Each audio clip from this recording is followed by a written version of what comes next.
이제 우리 하나님 말씀을 같이 보겠습니다. 오늘 우리에게 주시는 하나님의 말씀은 창세기 28장 10절부터 22절입니다. 우리 교대로 한 절씩 읽겠습니다. 창세기 28장 10절부터 22절 교대로 읽습니다. 야곱이 브엘세바에서 떠나 하란으로 향하여 가더니 한 곳에 이르러는 해가 진지라 거기서 유숙하려고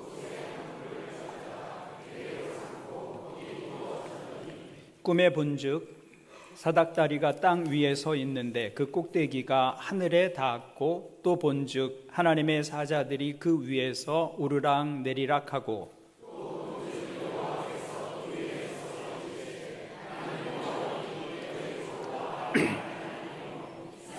하나님이라 내가 누워있는 땅을 내가 너와 내 자손에게 주리니 내 자손이 땅의 티끌같이 되어 내가 서쪽과 동쪽과 북쪽과 남쪽으로 퍼져나갈지며 땅의 모든 족속이 너와 내 자손으로 말미암아 복을 받으리라. 함께 있어 내가 어디로 가든지 너를 지키며 너를 이끌어 이 땅으로 돌아오게 할지라. 내가 내게 허락한 것을 다 이루기까지 너를 떠나지 아니하리라 하신지라. 야곱이 잠이 깨어 이르되 여호와께서 과연 여기 계시거늘 내가 알지 못하였도다. 이에 두려워하여 이르되 두렵도다. 이곳이요 이곳은 다름 아닌 하나님의 집이요 이는 하늘의 문이로다 하고 야곱이 아침에 일찍 일어나 벽에로 삼았던 돌을 가져다가 기둥으로 세우고 그 위에 기름을 붓고 베델이라 하였더라. 이 성의 옛 이름은 루스더라. 야곱이 서원하여 이르되 하나님이 나와 함께 계셔서 내가 가는 이 길에서 나를 지키시고 먹을 떡과 입을 옷을 주시어 평안히 아버지 집으로 돌아가게 하시오면 여호와께서 나의 하나님이 같이 읽습니다. 너 세운 이 돌이 하나님의 집이 될 것이요 하나님께서 내게 주신 모든 것에서 10분의 1을 내가 반드시 하나님께 드리겠나이다 하였더라. 아멘. 오늘 말씀은 야곱이 먼 나라로 도망하던 중에 일어난 일을 기록하고 있습니다. 그 앞장 27장의 내용을 보시면 야곱은 어머니 리브가가 시키는 대로 자기 형 에서 또 아버지 이삭을 속이고 장자의 축복을 가로챕니다. 그 사실이 드러나자 야곱은 더 이상 아버지 집에 머물 수가 없었습니다. 장자의 축복을 빼앗긴 형 에서가 언제 복수의 칼을 휘두를지 모르기 때문이죠. 그래서 야곱은 이제 도망하는 신세가 됩니다. 야곱은 이 일로 삶에서 가장 소중한 것들을 잃어버리게 됩니다. 그는 가족을 잃습니다. 아버지와 형을 잃고 또 사랑하는 어머니 곁을 떠나게 됩니다. 야곱은 다시 돌아올 것을 생각하고 떠났지만 그 어머니를 다시 보지는 못합니다. 야곱이 돌아오기 전에 그 어머니가 세상을 떠나게 되죠. 또 그는 고향을 잃었습니다. 야곱은 쫓겨나 외삼촌이 살고 있는 하란의 밧단 아람이라는 곳을 향해 몸을 피하게 됩니다. 이삭의 집에서 밧단 아람까지의 거리는 2000리입니다. 800km가 넘는 거리입니다. 야곱은 아버지 집으로 돌아올 것을 기대하고 떠났지만 그것은 기약이 없는 길이 되었습니다. 그리고 야곱은 하나님을 잃게 됩니다. 하나님은 자기 조상들의 하나님이었습니다. 브엘세바에 살고 있는 자기 아버지 이삭의 집을 떠나면서 야곱은 이제 하나님께서 나와 함께 하시지는 않을 것이다, 그런 생각을 합니다. 고향을 떠나서 정처 없이 도망 다니는 자신의 삶에 하나님이 동행해 주실 것이라는 생각을 할 수가 없었던 것이죠. 그렇게 혼자의 몸으로 먼 곳을 향해 도망가는 야곱의 마음이 얼마나 두렵고 떨렸겠습니까? 우리가 알다시피 야곱은 조용한 성격, 또 정적인 사람이었습니다. 그는 늘 어머니 장막에서 머물며 삶을 살았습니다. 형 에서는 야곱과는 다른 존재였죠. 사냥하는 사람이라 들로 산으로 돌아다니는 사람이었지만 야곱은 평생을 어머니의 장막에 머물며 어머니를 도우며 삶을 살아왔습니다. 그러니까 야곱에게는 장막을 떠나는 것 자체가 큰 두려움이었습니다. 그것도 혈혈단신 혼자의 몸으로 알지 못하는 세계를 향해 나아가는 것이죠. 야곱이 도망쳤다는 사실을 알고 에서가 언제든지 쫓아올 수도 있는 상황이었습니다. 에서는 사냥에 능한 사람이었기 때문에 마음만 먹으면 언제든지 야곱에게로 달려올 수 있었고 해할 수 있는 그런 상황이었다는 것이죠. 그래서 야곱은 도망하게 되었는데 그 도망하는 길의 첫 번째 날을 맞이하게 됩니다. 그 상황을 10절, 11절을 보면 이렇게 기록하고 있습니다. 야곱이 브엘세바에서 떠나 하란으로 향하여 가더니 한 곳에 이르러는 해가 진지라 거기서 유숙하려고 그곳에 한 돌을 가져다가 베개로 삼고 거기 누워 자더니 야곱은 지금 지명도 잘 알 수 없는 낯선 곳에 이르러서 돌을 베개 삼아서 잠을 청하고 있습니다. 그런데 그곳에서 야곱은 일생일대의 놀라운 경험을 하게 됩니다. 야곱이 깊이 잠에 빠졌는데 갑자기 눈앞이 환해지면서 하늘 문이 열리는 장면을 보게 됩니다. 그리고 사닥다리가 거기 하나 서 있는데 그 사다리 끝이 하늘에 닿아 있었습니다. 그리고 그 사다리 끝에는 하나님이 계셨습니다. 그리고 그 하나님께서 야곱에게 이렇게 말씀하시는 것입니다. 13절부터 15절 말씀을 보면 또 본즉 여호와께서 그 위에 서서 이르시되 나는 여호와니 너의 조부 아브라함의 하나님이요 이삭의 하나님이라. 내가 누워있는 땅을 내가 너와 네 자손에게 주리니 내 자손이 땅의 티끌같이 되어 내가 서쪽과 동쪽과 북쪽과 남쪽으로 퍼져나갈지며 땅의 모든 족속이 너와 네 자손으로 말미암아 복을 받으리라. 내가 너와 함께 있어 내가 어디로 가든지 너를 지키며 너를 이끌어 이 땅으로 돌아오게 할지라. 내가 네게 허락한 것을 다 이루기까지 너를 떠나지 아니하리라 하신지라. 이것은 예상 밖의 말씀이었습니다. 가족에게 죄를 짓고 도망하는 야곱에게 하나님께서 찾아오셔서 오히려 내가 너와 함께 하겠다고 말씀해 주시는 것이죠. 뿐만 아니라 너에 가는 모든 길에서 내가 너를 지켜줄 것이며 너를 보호해주고 다시 돌아오게 할 것이다 약속해 주셨습니다. 밧단 아람으로 도망치던 그 황량한 벌판에서 하나님을 만난 이 사건은 야곱의 인생의 한 분기점이 됩니다. 그래서 16절 17절을 보시면 야곱이 이렇게 고백합니다. 야곱이 잠이 깨어 이르되 여호와께서 과연 여기 계시거늘 내가 알지 못하였도다. 이에 두려워하여 이르되 두렵도다 이것이요 이곳은 다름 아닌 하나님의 집이요 이는 하늘의 문이로다 하고. 야곱이 그 광야의 낯선 곳에서 경험한 것이 무엇이었습니까?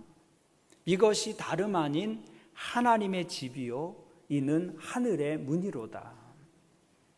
야곱이 도망치던 그 길에서 경험한 것은 하나님이 여기도 계신다는 경험이었어요. 하나님은 어디에나 계시다는 사실을 그 낯선 장소에서 야곱이 경험하게 됩니다. 이름도 알지 못하는 그 낯선 곳이었는데 그곳에도 하나님이 계셨다는 것이죠. 그래서 야곱은 그 땅의 이름을 베델이라고 이름을 짓습니다. 베델이라는 이름은 하나님의 집이라는 뜻이에요. 하나님의 집. 여기도 하나님의 집이었구나. 베델에서 야곱은 자기가 이전에 하나님에 대해서 가지고 있었던 그 신의 개념을 훨씬 뛰어넘는 새로운 영적 경험을 하게 된 것입니다. 그 영적 경험의 본질은 하나님은 어디에나 계시는 분이시다라는 사실이었습니다. 당시 고대 시대의 사람들은 이 세상에는 신들로 편만하다고 생각하고 믿었습니다. 신이 없다고 생각하는 사람들은 거의 없었습니다.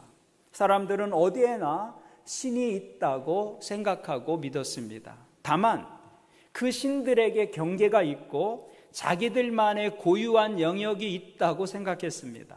그래서 신이라 할지라도 자기의 영역이나 자기의 경계를 넘어서면 더 이상 힘을 쓰지 못한다고 믿었습니다. 여러분, 우리 조상들도 그렇게 생각했었습니다. 우리 조상들도 귀신들이 다 자신들의 영역을 가지고 있다고 생각했어요. 그래서 부엌에 가면 어떤 귀신이 있어요? 부엌 귀신이 있는 것이죠. 화장실에는 어떤 귀신이 있어요? 화장실 귀신이 있고, 물에 가면 어떤 귀신이 있습니까? 물 귀신이 있고, 산에 가면 어떤 산신령이 있는 것이죠. 자기 영역이 있는 거예요. 물귀신은 우리가 물에서 나오면 더 이상 영향력을 행사할 수 없습니다. 자기 경계를 넘어올 수가 없는 거예요. 그 영역을 벗어나면 귀신들도 힘을 쓰지 못하는 것이죠. 그것이 당시에 야곱 시대의 사람들이 가지고 있었던 신에 대한 개념이었어요. 야곱도 그런 정도의 신에 대한 개념을 가지고 있었다는 것이죠. 근데 야곱이 베델에서 경험한 것이 무엇이었습니까? 브엘세바라고 하는, 하나님은 거기 계시다라고 생각하고 이제 하나님을 더 이상을 만날 수 없을 것이다. 내가 바담 아람으로 가는 먼 길을 가는데 내가 다시는 하나님 만날 수 없을 것이다 라고 생각했는데, 그 먼 길을, 광야를 지나서 하나님께서 야곱을 찾아오신 것입니다. 당시의 사람들처럼 야곱도 하나님이 자기 아버지가 계시는 브엘세바에나 계신다고 생각했어요. 하나님의 능력은 그 지역의 경계를 넘어서는 순간 무력화된다고 생각했습니다. 그래서 다른 지역으로 가려면 그 지역의 신들에게 보호를 부탁하고 거기에 호소해야 했죠. 그렇지 않으면 아무런 대책이 없는 거예요. 그런데 야곱이 베델에서 발견한 것이 무엇이었습니까? 하나님이 여기도 계시다. 하나님이 여기도 계시다. 야곱은 이 베델의 경험을 통해서 하나님이 계시지 않는 곳은 이 땅엔 어느 곳도 없다라는 것을 알게 됩니다.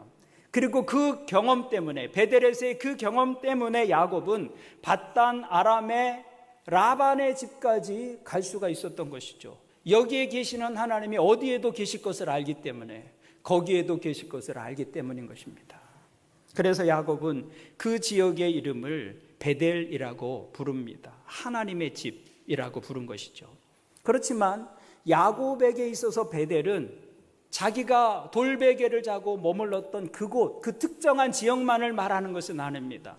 하나님이 여기에도 계시다는 깨달음은 하나님은 어디에나 계시다는 깨달음이었다는 것이죠. 그러므로 야곱이 가는 어느 곳이나 그곳이 베델이었어요. 여기만 베델이 아니라 내가 가는 모든 곳이 베델인 것입니다. 사실 그 믿음 때문에 야곱은 라반의 집에서도 견딜 수가 있었습니다. 외삼촌 라반은 야곱 못지않은 술수가 능한 사람이었습니다. 속이는 자였어요. 그 라반의 집에 야곱이 20년을 머뭅니다. 견디며 20년의 세월을 지날 수 있었던 것은 하나님이 여기에도 계신다는 믿음 때문이었다는 것이죠. 여러분, 신앙의 성숙이 무엇입니까? 신앙의 성숙은 삶의 어느 자리에서든 하나님을 만나고 하나님을 경험하는 것입니다. 영적 성숙이란 하나님에 대한 인식이 달라지는 거예요. 전에는 하나님이 예배하고 기도할 때에만 계신 줄 알았어요. 그런데 신앙이 성숙해진다는 것은 예배하고 기도할 때만 하나님이 계시는 것이 아니라 내가 일할 때도 하나님이 함께 하시고 내가 누구를 만날 때도 하나님이 함께 하신다는 그 하나님에 대한 인식이 달라지는 것이죠. 전에는 하나님을 교회에 가야 만나는 줄 알았습니다. 그러나 이제는 어디에나 계시는 하나님이시다라는 사실을 알게 되는 것이죠. 야곱처럼 베델의 하나님이 어디에나 계시는 하나님으로 경험되는 것, 그것이 신앙의 성숙인 것입니다. 야곱은 하나님이 어디에나 계시는 하나님인 것을 알게 되었습니다. 하나님은 모든 시간 속에 계시고 모든 장소에 계시는 분이었다는 것이죠. 하나님을 진정으로 만나지 못한 사람은 교회만이 베델이라고 생각합니다. 교회가 하나님의 집이지 직장이나 일하는 자리, 친구들을 만나는 자리, 거기는 베델이라고 생각하지 않습니다. 그곳에는 하나님이 없다고 생각하는 것이죠. 그래서 죄짓고 술 취하고 거짓말하고 속이고 남을 해칩니다. 그러나 하나님을 진정으로 만난 사람에게는 모든 장소가 베델이 되는 것이죠. 하나님이 여기에도 계시다. 하나님이 계시지 않는 곳은 없어요. 그래서 야곱처럼 고백할 수밖에 없습니다. 두렵도다 이곳이요. 거기에서 하나님을 만난 후에 야곱은 두렵도다 이곳이요 라고 고백합니다. 내가 살아가는 모든 곳이 하나님이 계시는 곳이라는 사실을 발견했을 때 야곱은 하나님에 대한 새로운 경외심을 갖게 됩니다. 어느 곳이나 어느 때나 내 삶이 하나님 앞에 있다는 거룩한 두려움을 갖게 된 것이죠. 이것이 신앙의 성숙입니다. 저는 오늘 저와 여러분의 삶에 이런 하나님의 임재를 만나고 경험하는 일들이 있기를 바랍니다. 그 하나님을 만나면 여러분이 거하는 곳이 베델이 됩니다. 여러분의 집이 베델이 되고요, 여러분의 직장이 베델이 되고, 여러분이 일하는 그 일터가 베델이 되는 것이죠. 여러분, 그것이 축복입니다. 우리가 사는 곳 어디에서든 하나님이 거기에 계시고 우리와 함께 계시는 것이죠. 그것이 베델의 경험입니다. 저는 여러분이 어디에 있든 거기가 하나님이 함께 하시는 베델이 되는 은혜가 있기를 주님의 이름으로 축원을 드립니다. 우리가 본문을 계속해서 살펴보면 야곱은 그 하나님을 꿈속에서 경험한 후에 다음날 아침 일찍이 잠에서 깹니다. 18절부터 22절을 보시면 야곱이 아침에 일찍이 일어나 벽에로 삼았던 돌을 가져다가 기둥으로 세우고 그 위에 기름을 붓고 그곳 이름을 베델이라 하였더라. 이 성의 옛 이름은 루스더라.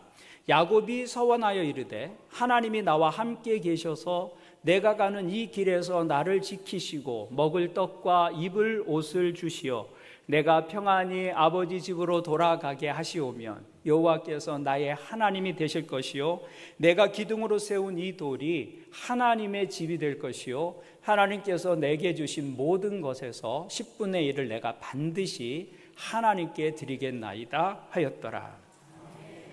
하나님을 만난 야곱이 아침에 일찍 일어나 무엇을 했습니까? 베개로 삼았던 돌을 제단 삼아서 거기서 예배합니다. 야곱이 아침에 일찍 일어났다는 것은 새로운 결심을 이야기하고 있는 것이죠.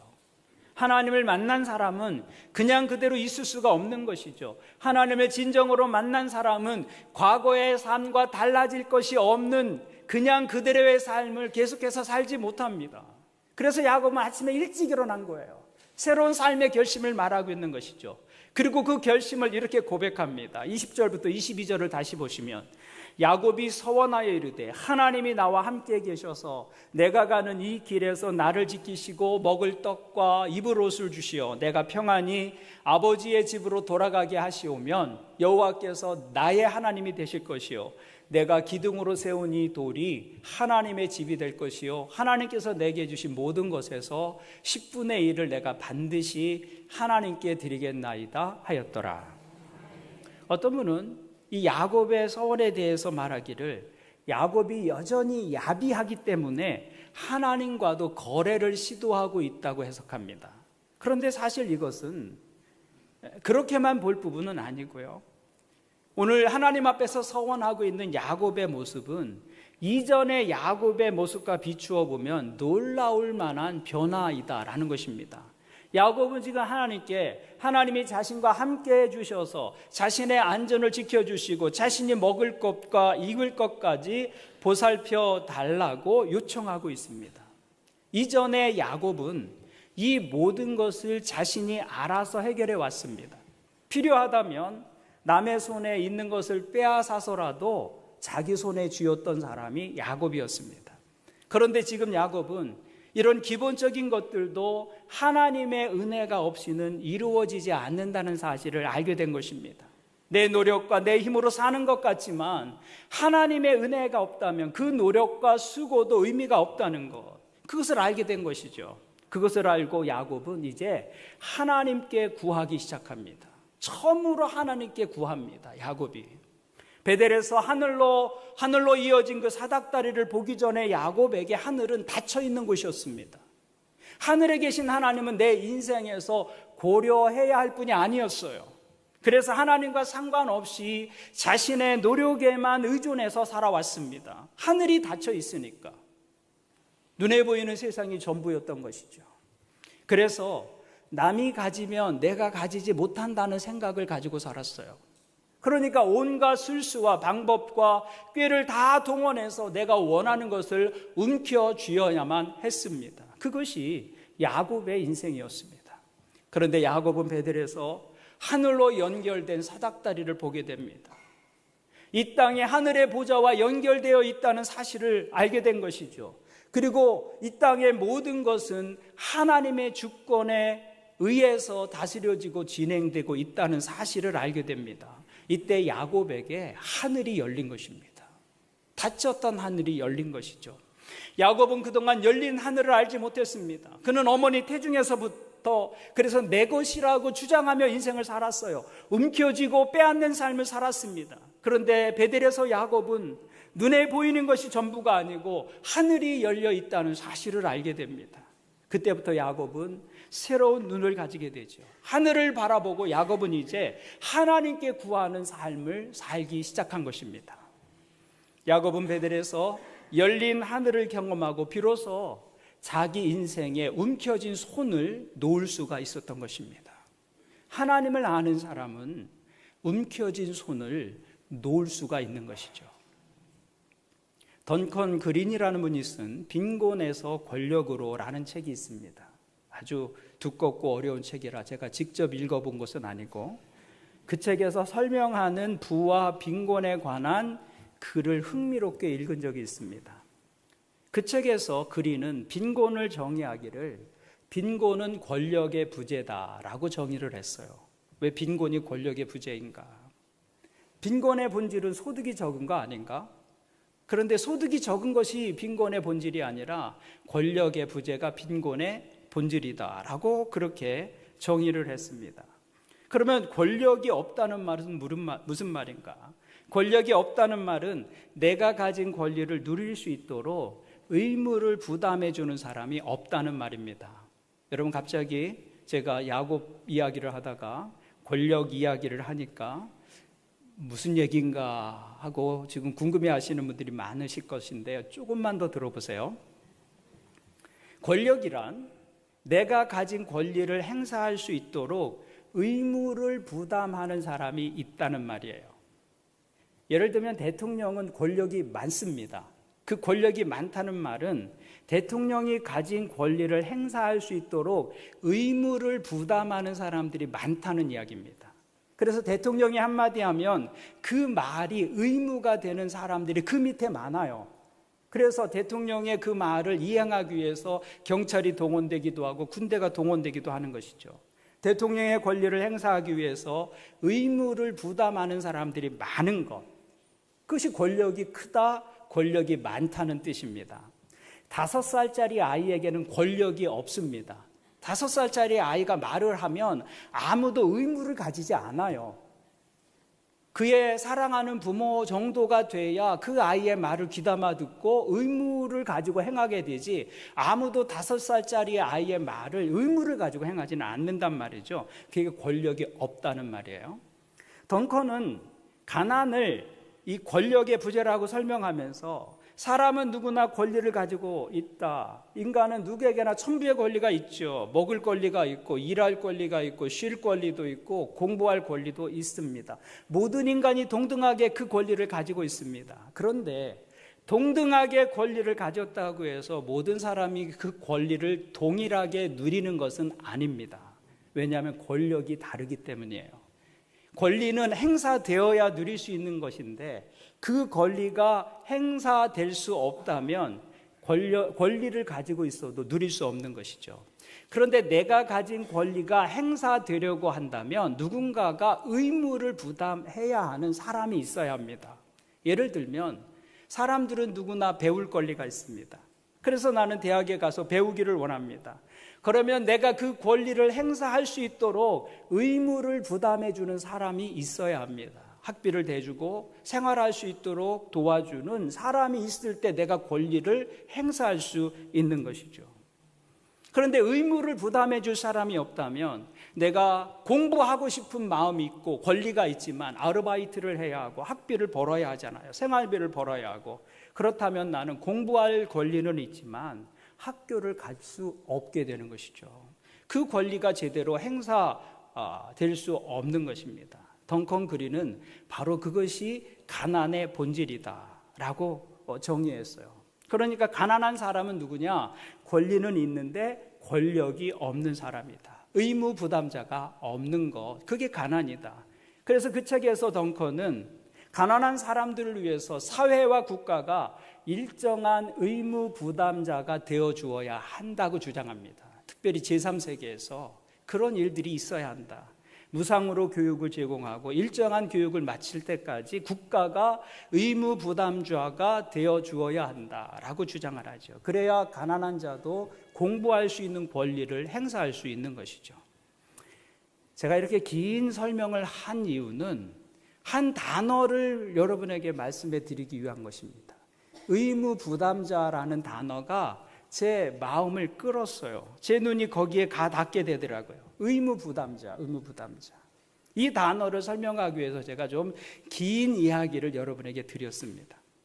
누가 내 삶의 의무 부담자가 되느냐, 그것에 따라서 내 삶의 질은 달라질 것입니다. 제 아버지가 재벌이라서 내 삶의 의무 부담자가 재벌인 아버지가 된다면 저는 다른 사람들과는 다른 삶을 살게 될 것입니다. 왜냐하면 나의 의무 부담자에게는 무엇이 많기 때문에, 권력이 많기 때문에 라는 것이죠. 그래서 제가 오늘 드리고 싶은 말씀은 이것입니다. 우리가 하나님의 자녀가 된다면 그때부터는 하나님께서 우리의 삶에 의무 부담자가 되어 주신다는 것입니다. 그것이 베델에서 만난 하나님의 모습이었어요. 하나님께서 베델에서 야곱에게 주신 말씀이 바로 그 말씀이었습니다. 13절부터 15절 말씀을 다시 보시면, 또 본즉 여호와께서 그 위에 서서 이르시되 나는 여호와니 너의 조부 아브라함의 하나님이요 이삭의 하나님이라. 내가 누워있는 땅을 내가 너와 내 자손에게 주리니 내 자손이 땅에 티끌같이 되어 내가 서쪽과 동쪽과 북쪽과 남쪽으로 퍼져나갈지며 땅의 모든 족속이 너와 내 자손으로 말미암아 복을 받으리라. 내가 너와 함께 있어 내가 어디로 가든지 너를 지키며 너를 이끌어 이 땅으로 돌아오게 할지라. 내가 내게 허락한 것을 다 이루기까지 너를 떠나지 아니하리라 하신지라. 이 말씀을 한마디로 말하면 하나님께서 야곱의 의무 부담자가 되어 주시겠다는 말씀입니다. 야곱은 베델에서 이것을 깨달은 것이죠. 지금까지 야곱은 자기 인생의 의무 부담자는 자기 자신이라고 생각하며 살아왔습니다. 전적으로 내 책임이고 내 손에 모든 것이 달려있다고 생각했습니다. 그러니 쉴 날이 없었어요. 자신의 모든 힘을 동원해서, 모든 방법을 동원해서 움켜쥐고 빼앗고 취하는 삶을 살 수밖에 없었습니다. 그런데 베델에서 야곱이 발견한 것은 내가 내 삶의 의무 부담자가 아니라 하나님의 자녀들에게는 하나님께서 우리의 삶의 의무를 부담해 주시는 분이 되신다는 사실을 알게 된 것입니다.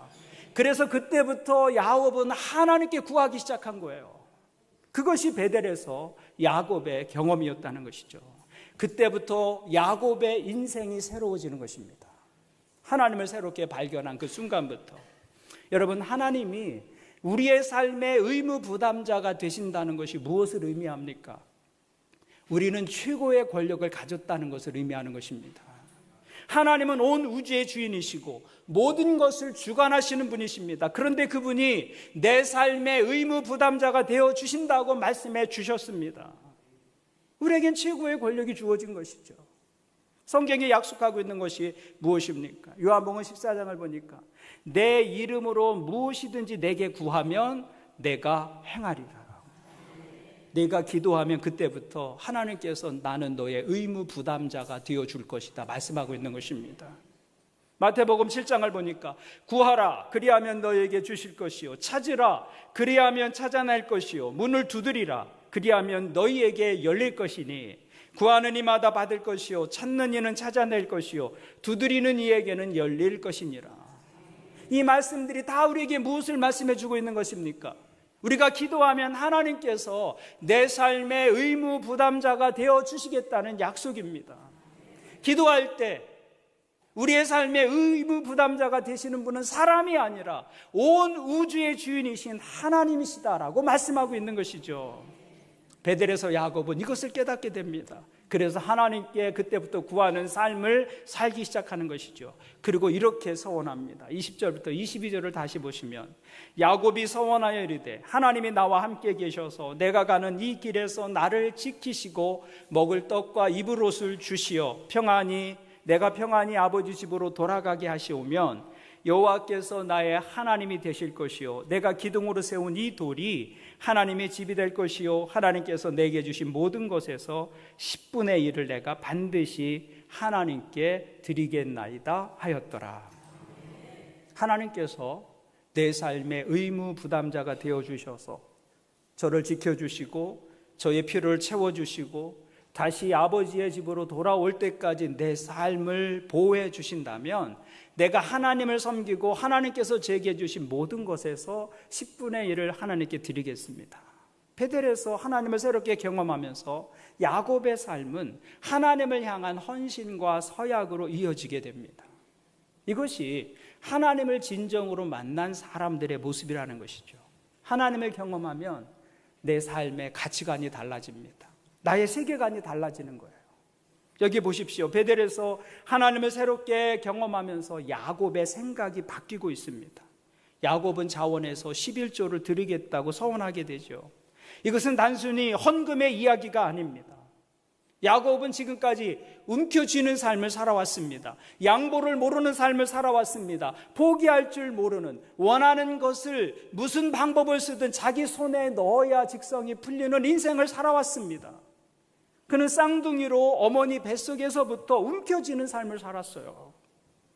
자기 형 에서가 먼저 어머니 뱃속에서 나가려고 하자 그 순서를 놓칠 수가 없다고, 자기가 먼저 나가겠다고 먼저 나가는 에서의 발목을 잡습니다.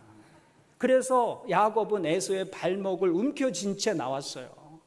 세상의 모든 아이들은 다 빈손으로 나옵니다. 유일하게 역사 속에서 야곱만 움켜쥐고 나와요. 그게 야곱의 인생입니다. 대단한 사람이에요. 지금도 야곱은 형 에서에게서 아버지의 축복을 가로채고 그 일로 도망하고 있는 상황입니다. 지금까지 그의 관심은 자기 자신이었어요. 내가 내 삶의 의무 부담자니까. 움켜쥐고 가로채고 놓지 않는 삶을 그가 살았던 것이죠. 팥죽 한 그릇도 그냥 주는 법이 없습니다. 형 장자권 내주면 내가 팥죽 줄게. 그것이 야곱의 인생이었어요. 그런데 지금 야곱의 입에서 처음으로 무엇을 드리겠다고 말하고 있는 거예요. 무엇을 드리겠다. 하나님께서 제게 주신 모든 것에서 10분의 1을 반드시 제가 하나님께 드리겠습니다. 이것은 헌금에 관한 이야기가 아니고 움켜쥔 손을 놓겠다는 선언이에요. 삶의 전환을 말하고 있는 것입니다. 베델 이전의 야곱으로서는 전혀 상상할 수도 없는 일이 지금 베델에서 일어나고 있는 것이죠. 베델에서 그 하나님을 경험하고 나서 야곱의 관심이 달라집니다. 삶의 목적이 달라지고 있는 것이죠. 이제는 돈이 내 관심이 아닙니다. 하나님이 내 관심이에요. 복이 내 관심이 아니라 복을 주시는 하나님이 내 삶의 관심이 됩니다. 하나님께서 내 삶의 의무 부담자가 되신다면 이제부터는 움켜쥐는 삶이 아니라 손을 펴고 살겠습니다. 그렇게 말하고 있는 것이죠. 복을 모으는 삶이 아니라 복을 나누는 자로 살겠습니다. 그것이 하나님을 만난 사람들의 모습이다라는 것입니다. 여러분에게도 이 베델의 경험이 있기를 바랍니다. 야곱은 이름도 생소한 그 땅에서 하나님의 임재를 경험했습니다. 그래서 그 땅의 이름을 루스였지만 베델이라고 부릅니다. 여기도 하나님이 계시다, 여기도 하나님의 집이다 라는 뜻입니다. 그 의미는 하나님께서 함께 하시지 않는 곳은 세상에 없다는 말입니다. 그러므로 여러분이 가는 어느 곳이든 베델이 되게 하셔야 합니다. 하나님 없는 곳이어서는 안 돼요. 거기가 베델이어야 하는 것이죠. 여러분의 가정이 베델이 되어야 하는 것이고 여러분의 직장과 여러분의 일터가 베델이 되어야 할 것입니다. 그리고 어디에서나 함께 하시는 하나님이 우리의 삶의 의무 부담자가 되신다는 사실을 기억하시기를 바랍니다. 오늘 기억해야 할 것은 두 가지입니다. 하나님은 어디에나 계시다. 베델의 하나님. 그 하나님은 내 삶의 의무 부담자가 되신다. 그래서 야곱처럼 이제는 하나님께 구하는 삶을 사십시오. 하나님께서 친 약속해 주셨잖아요. 너희가 기도하면 내가 내 삶의 의무 부담자가 되어줄 것이다. 담대하게 무엇이든 주님 앞에 구하는 삶을 사시기를 바랍니다. 열린 하늘을 가지고 사세요. 열린 하늘. 그리고 움켜쥐는 삶이 아니라 손을 펴서 나누고 베푸는 삶을 하실 수 있기를 바랍니다. 그때 하나님께서 여러분의 모든 필요를 채워주실 것입니다. 이것이 진정으로 하나님을 만난 사람들이 누리는 축복입니다. 오늘 예배하는 여러분 삶에 이 축복이 함께 하시기를 주님의 이름으로 축원을 드립니다. 아멘. 기도하시겠습니다. 하나님 아버지, 오늘 말씀을 통해서 베델의 하나님을 알게 해주시니 감사합니다. 하나님께서 어디에나 계시는 분이신 것을 알기 때문에 예배당에서의 삶과 일상의 삶이 다르지 않는 모습으로 살아가게 도와주옵소서.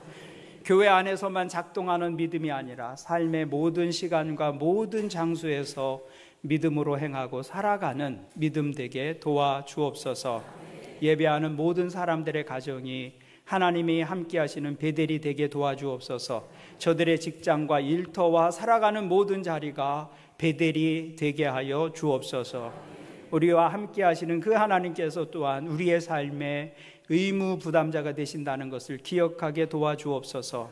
우리가 기도할 때마다 그 사실을 붙잡고 담대하게 무엇이든 열려있는 하늘을 기억하며 하나님께 구하고 구하는 것을 하나님께로부터 응답받는 복된 믿음이 되게 하여 주옵소서. 이 땅을 살면서 염려하고 움켜쥐는 삶이 아니라 하나님께 구하고 하나님께 응답받으며 손을 펴서 나누고 베푸는 삶이 되게 도와주옵소서. 예수님의 이름으로 기도하옵나이다. 아멘.